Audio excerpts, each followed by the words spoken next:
Praise the Lord. இந்த நாளிலும் நம்ம தியானிக்க வேண்டிய வேத வசனம் என்னன்னா, எசேக்கியேல் 21வது அதிகாரம் 6வது வசனம். பாகையை கழற்று, கிரீடத்தை எடுத்து போடு, அது இனி முன்போல் இராது. தாழ்ந்தவனை உயர்த்தி, உயர்ந்தவனை தாழ்த்துவேன். ஆமேன். ஆண்டவருடைய வசனம் என்ன சொல்லுதுன்னு பாருங்க.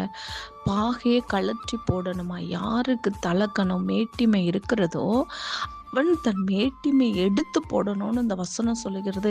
கிரீடத்தை எடுத்து போடு, நான் தான் பெரியவன், என்னால தான் எல்லாம் முடியும் அப்படின்னு நினைக்கிற அந்த மன மேட்டிமை, நானே ராஜா, நானே மந்திரி, எனக்கு நானே அப்படின்னு சொல்லி தன்னைத்தானே பெருமைப்படுத்துகிறவரை பார்த்து தான் இந்த வசனம் சொல்லியிருக்கிறது. உன் கிரீடத்தை எடுத்து போடு, அது இனி முன்போல் இராது.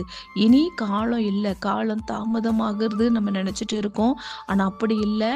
தேவன் அதி சீக்கிரத்துல வரப்போற அவருடைய வருகைக்காக நம்ம ஆயத்தப்படணும்னா இப்படிப்பட்டதான மேட்டிமை நமக்குள்ள இருக்கவே கூடாது. தலக்கணம் இருக்கக்கூடாது. நான் என்கிற ஆணவமான செயல்கள் நமக்குள்ள இருக்கக்கூடாது. ஏன்னா தேவன் சொல்றாரு, உயர்ந்தவனை தாழ்த்துகிறாரா, தாழ்ந்தவனை உயர்த்துகிறாரா. அதுதான் இந்த வசனம் சொல்லுகிறது. அந்த வசனத்தின்படி தேவனுடைய கைக்குள்ள அடங்கியிருப்போம். அவர் நம்மை உயர்த்துவார். ஆமென்.